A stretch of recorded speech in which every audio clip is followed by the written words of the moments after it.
You won't believe it, but a man managed to die poor after inventing his own safe. And the reason? Simple. He forgot the password. That's right. The genius locked his own fortune and threw the key in the trash of memory. The 19th century, where men used to hide baldness, died of typhus before 40, and still had time to create absurd gadgets powered by steam, gunpowder, or sheer stubbornness. In fact, you already leave your like now before you also forget your bank password and end up buried with an expired ticket. And sign up go. It's free and you don't need to remember any code. Back. The year is 1847, the place, a smelly, industrial, and always covered in soot, town in the north of England called Grimsby-on-Mud. No one important was born there except Algernon T. Bletchley, the smartest dumb man who ever walked on this planet. Algernon wasn't just an inventor. He was an inventor obsessed with secrets, paranoid, suspicious, the kind that changed the locks of his own house every Monday and hid the keys inside books, which he then donated to charity by mistake. From a young age, Algernon had a gift to be able to complicate anything simple. He once created a letter opener that required 3 people, leather gloves, and a bucket of water. Again, he invented a clock that would tell the time using a hamster's bowel movement. He was a genius, of course, just the kind that would have invented Wi-Fi and forgotten the password the next day. But the greatest of all his creations, the masterpiece, the Mona Lisa of madness, was the Vault of Eternity TM, a massive iron machine, rattling gears and a lock so complex that even the devil would have given up trying to open it. The safe promised total security for any fortune, except, of course, if the owner was stupid enough to forget the password. And guess what? Algernon T. Bletchley, our starred, topless, and shoe-pocketed protagonist, was finally rich. One of his inventions, a gadget that separated peas by sound purity level, had been bought by a Belgian baron who thought food should sing. With his pocket full, Algernon decided to save his newly discovered fortune in a paranoid style. He deposited all the pounds, gold bars, colonial coins, and bonds of the India Company into his Vault of Eternity TM, and of course created a password. But look, it was not any password. It was an encrypted poem, which could only be deciphered after solving 3 riddles based on books that had not yet been published.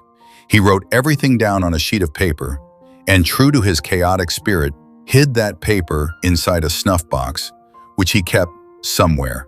Somewhere being a Victorian technical term for nowhere that anyone can remember.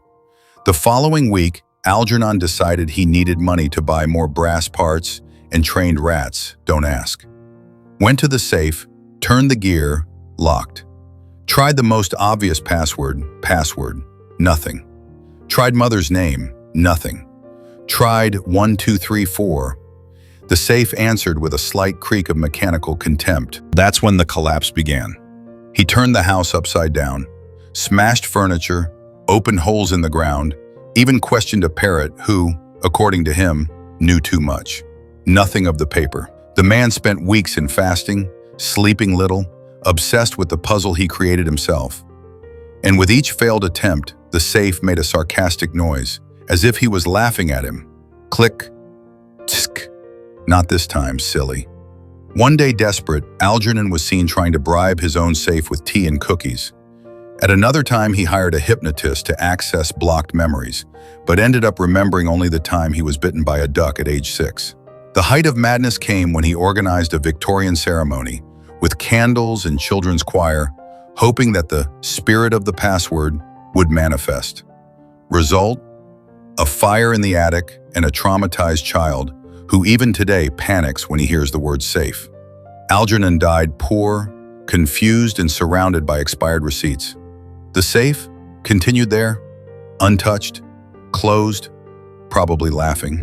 After Algernon's death, his body was found surrounded by scribbled maps, disassembled watches, and tickets to himself, with phrases like, "The password is in the potatoes," and "It isn't 42."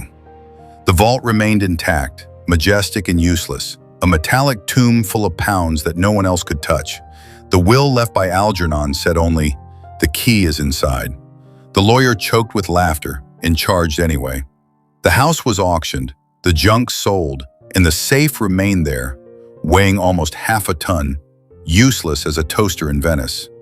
The new owner of the land tried to open with dynamite, but only managed to blow up his own barn.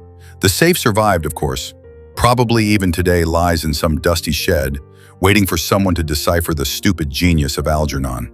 Some scholars, because there is always a group of lunatics willing to waste time, tried to reconstruct the password based on the notes left. One of them came close, but ended up hospitalized after claiming that the safe was talking in archaic French. Moral of the story? Never trust geniuses, especially those who wear bow tie with nightshirt. But perhaps the deepest lesson is, the more we complicate, the more life locks. Literally, Algernon could have used a padlock, a hole in the ground, a simple safe with 2 turns to the left, 3 to the right ready. But no, he wanted to be eternal. And it was, only that as a joke. Because history does not remember the wise, history loves the absurd. Today we talk about Algernon T. Bletchley, not because of his fortune, but because he forgot the password that would make him rich. A reminder to all of us, children of modernity, that we have forgotten the passwords of email, bank, life, and still put 1, 2, 3, 4, 5, 6, thinking we are smart. So, if you like this tragicomic story of a man who was too smart to live, but too dumb to be rich, leave your like, subscribe to the channel, and watch the next video here, the Count who sold his soul and demanded extended warranty. And remember, genius without common sense is only stupid with diploma. See you next time, your potential genius, and write down your password for Darwin's sake.